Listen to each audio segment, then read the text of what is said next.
Friend, welcome to my channel काम की बात हिंदी में।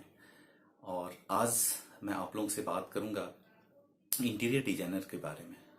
फ्रेंड्स, नॉर्मली हम लोग को एक इंटीरियर डिजाइनर का सर्विस अगर हायर करना हो तो हम लोग क्या करते हैं, आइदर गूगल में जाते हैं, वहां पर सर्च करते हैं, 2-3 नंबर मिलते हैं, ठीक है, फिर वहां से हम लोग बात करते हैं, ठीक है, या फिर कोई फ्रेंड या फिर अपना कोई रिलेटिव जो इंटीरियर डिजाइनर का सर्विस पहले अवेल किया है, हम लोग उनसे बात करते हैं और फिर वहाँ से रेफरेंस लेते हैं और फिर अपने फाइनल करते हैं। तो क्या ये सही तरीका है क्या एक इंटीरियर डिजाइनर को हायर करने का, या फिर क्या सिर्फ एक यही तरीका है जहाँ से हम इंटीरियर डिजाइनर को हायर करें? तो ये कुछ सवाल हैं जिनके जवाब हम लोग ढूंढने की कोशिश करेंगे और जानने की कोशिश करेंगे क्या एक इंटीरियर डिजाइनर को हायर करने का सही तरीका क्या हो सकता है। फ्रेंड्स, इंटीरियर डिजाइनर एक ऐसा सर्विस है जो नॉर्मली कम ज़रूरत पड़ता है लोगों को, या फिर हम लोग एक ऐसे भी बोल सकते हैं कि इंटीरियर डिजाइनिंग एक ये लग्जरियस कैटेगरी में आता है जो कि कम लोगों की ज़रूरत पड़ती है। नॉर्मली ये बड़े लोग हायर करते हैं जो हायर कैटेगरी के लोग हैं, और अब धीरे धीरे मिडिल क्लास के फैमिली लोग भी इस सर्विस को लेवल करना शुरू कर दिए हैं। तो ये जो मेरा वीडियो है बेसिकली मिडिल क्लास फैमिली को ध्यान में रख करके बना रहा हूँ, ठीक है, जिनके पास लिमिटेड बजट में घर भी लेना है, इंटीरियर भी कराना है और भी सारे सपने हैं उसको भी पूरा करना है, ठीक है। फ्रेंड्स, जो सबसे पहला चीज है जो हम लोग को ध्यान में रखना है वो है कि बजट।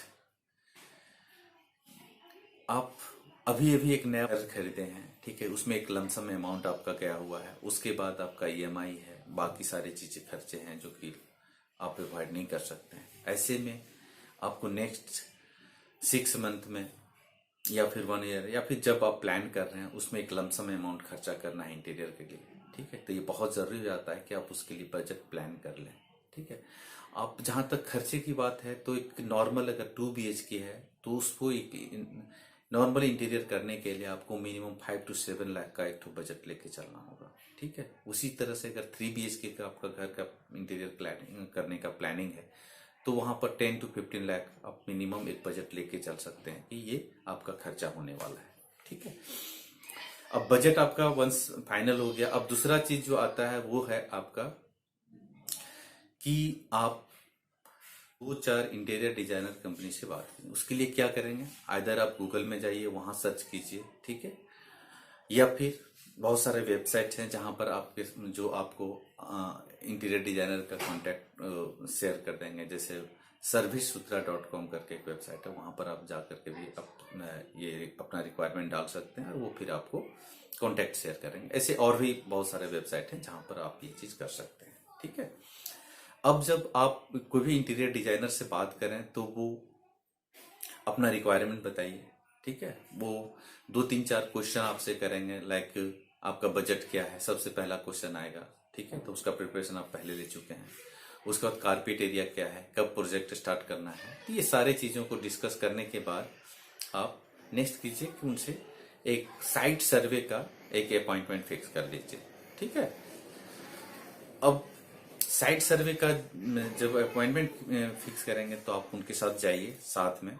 ऐसा नहीं कि आप सर्विस प्रोवाइडर को भेज दिए कि आप जाओ साइट सर्वे करके आ जाओ, ऐसा नहीं करके आप खुद जाइए उनके साथ, साइट सर्वे का साइट सर्वे कीजिए, वहां पे विजिट कीजिए और चीजों को दिखाइए। और आपका कोई क्वेश्चन हो या फिर कोई अलग सा रिक्वायरमेंट हो तो वहां पर आप बताइए, सो दैट उसको समझने में कोशिश होगा। अब क्या है कि उस साइट सर्वे जब कोई भी इंजीनियर जाएगा तो साथ में वो मेजरमेंट भी कर लेगा, सो दैट उसको बाद में लेआउट बनाने में सुविधा होता है, ठीक है।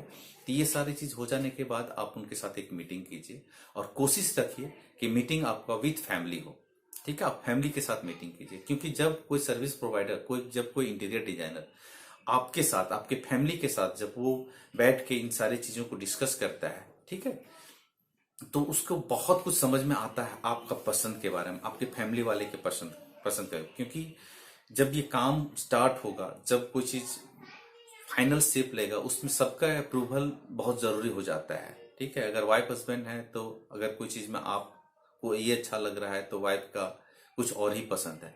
वैसे में एक तो बीच का रास्ता क्या हो सकता है, ठीक है ना, तो उस पर फिर अपने फाइनल करते हैं। ठीक है, तो इसलिए अभी से ही अगर वो इंटीरियर डिजाइनर आप लोगों के साथ बैठकर बातचीत कर रहा है तो उसको आप लोगों का पसंद के बारे में पता चल जाएगा, और फिर उस हिसाब से आपको डिजाइन का लेआउट वगैरह सब कुछ वो करेगा। ठीक है, अब है कि ये चीज हो गया।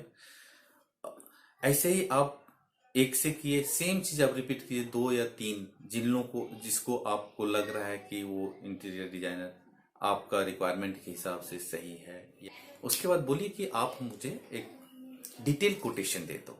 कोटेशन में 2 चीज होगा, पहला कि 2D, मतलब 2D का बोलने का मतलब हुआ कि जो आपके साइट में जाकर के जो आपका पूरा मेजरमेंट लिया, मेजरमेंट के हिसाब से वो कहाँ पर क्या चीज को प्लेस कर रहा है। लाइक बेडरूम में कहाँ पर बेड होगा, कौन सा डायरेक्शन वो चूज कर रहे हैं, वार्डरोब का कहाँ पर होगा, किस जगह वार्डरोब दे रहा है, कितना बड़ा वार्डरोब होगा, ये मोटा मोटी सारा चीज आपको उसमें पता चलेगा। ठीक है, उसके बाद दूसरा जो रहेगा वो है कि आपका डिटेल कोटेशन रहेगा।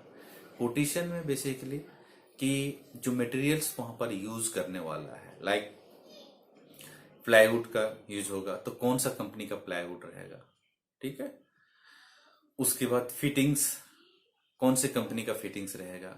ठीक है, उसी वैसे ही पेंट, वैसे ही फिर आपका फॉल सेलिंग अगर आपको करवाना है तो फॉल सेलिंग में क्या यूज करने वाला है। ठीक है, इस तरह से सारे चीज का डिटेल आप ले लीजिए। ठीक है, और वहां पर ये उनको बोल दीजिए कि आप कोई भी प्रोडक्ट जिस कंपनी का दे रहे हैं वो भी आप प्लीज मेंशन कीजिएगा।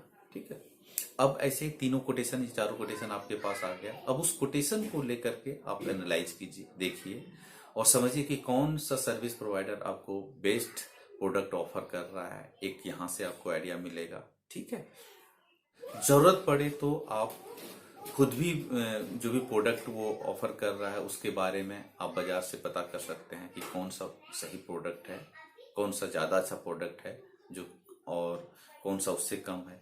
ठीक है, तो इस तरह से आपको पता चल जाएगा कौन सर्विस प्रोवाइडर आपको क्या ऑफर कर रहा है। या फिर अगर कोई आपकी जान पहचान में अगर हो तो उनके साथ वो कोटेशन शेयर किए तो वो आपको बता सकते हैं कि कौन सा सर्विस प्रोवाइडर आपको क्या ऑफर कर रहा है। सो ठीक है फ्रेंड्स, लास्ट चीज जो होता है वो डिसीजन मेकिंग। तो डिसीजन जो लेना है कि किन के साथ आपको जाना है, कौन सा सर्विस प्रोवाइडर को फाइनल करना है, ये एक वाइटल डिसीजन होता है। तो यहाँ पर कौन कौन सा चीज आपको ध्यान रखना है, तो आइए मैं उन सब चीजों को आपके साथ शेयर करता हूँ जिनको मैं अहमियत देता हूँ। एक चीज आप देखिए कि ओवरऑल कम्युनिकेशन में from beginning to till, quotation मतलब शुरू में आप बात करने से लेकर अभी तक आप जो भी कम्युनिकेशन हुआ है उसमें देखिए कि किनका कैसा रिस्पॉन्स है, प्रॉम्प्ट रिस्पॉन्स कहाँ पर आपको मिला है। ठीक है, कहाँ पर आपकी छोटे से छोटे रिक्वायरमेंट को या छोटा से छोटा बात को भी उसने ध्यान में रख करके आपके साथ कम्युनिकेट किया है, और वो चीज आपका कोटेशन में मिल जाएगा, उसका लेआउट में मिल जाएगा। ठीक है, ये हर चीज जगह आपको दिखेगा इन सब चीजों। प्लस देखिए कि उनका एक्सपीरियंस कैसा है। ठीक है, उनका प्रीवियस वर्क को भी थोड़ा सा आप ब्राउज कीजिए, देखिए। ठीक है, जरूरत पड़े तो एक दो ठो उनके क्लाइंट से बात कीजिए जिनका वो काम किए हैं, वहां से भी आपको उनका भी फीडबैक आपके काम में आएगा, वहां से भी समझ में आएगा। ठीक है, उसके बाद उनका फीडबैक और रिव्यू भी आप देखिए जो कि इंटरनेट में ओपनली अवेलेबल है। आप गूगल कर कीजिए, ना कि उनका साइट पर जाइए, गूगल करके वहां पर देखिए।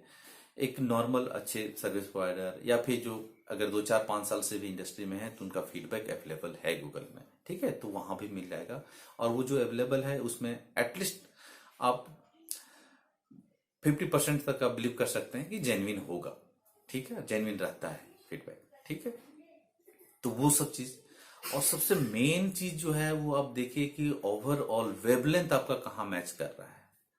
आपने जो चीज बोल रहा है उस चीज को कौन कितना अहमियत दिया है। ठीक है, और कहां पर आपको पीस ऑफ माइंड मिल रहा है कम्युनिकेशन करके, कहां से अंदर से लग रहा है कि ये सही हो सकता है। क्योंकि रीजन ये है कि अगर 4-5% अगर 5% अगर कोई एक्स्ट्रा भी चार्ज कर रहा है लेकिन वहां पर कम्युनिकेशन प्रॉम्प्ट है, रिस्पॉन्स टाइम एकदम सही है, आपका वेवलेंथ मैच कर रहा है, बातचीत करने का तरीका अच्छा है, वो कंपनी का ओवरऑल परफॉर्मेंस आपको अच्छा लग रहा है हर एक, तो जस्ट गो फॉर इट। क्योंकि क्या है ना कि ये बहुत मायने करता है, क्योंकि आपको एक दिन का सर्विस नहीं लेना है, इसके साथ आपको 2 3 4 महीने तक 6 महीने तक आपको कांटेक्ट में रहना है। तो वहाँ कम्युनिकेशन वाला जो चीज होता है ना, और प्रॉम्प्ट रिस्पॉन्स, आपकी छोटे छोटे बातों को ध्यान रखना, ये जो जिनके साथ होता है ना, आपको उनके साथ जाना चाहिए। ये मेरा पर्सनल एक्सपीरियंस है। ठीक है, तो फ्रेंड्स आज का वीडियो, आज का टॉपिक यही था, और मैं आशा करता हूँ कि आप लोगों को पसंद आया होगा और होगा ये वीडियो। तो प्लीज़ लाइक और शेयर कीजिए, और किसी तरह का फीडबैक या कमेंट हो तो आप कमेंट बॉक्स में डालिए, मैं कोशिश करूंगा उसका आंसर करने का।